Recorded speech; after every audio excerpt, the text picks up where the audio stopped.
हमारे यहाँ बहुत ही तेज़ बारिश हो रहा है। देखिए कितना ज़्यादा तेज़ बारिश हो रहा है। मैं चली कुल्फ़ी खाने। मैं इस कुल्फ़ी का रेसिपी आपके साथ शेयर करती हूँ। आप भी बनाइए और एंजॉय कीजिए।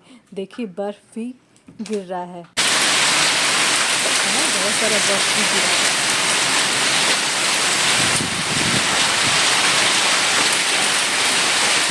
बर्फ गिर जाएगी।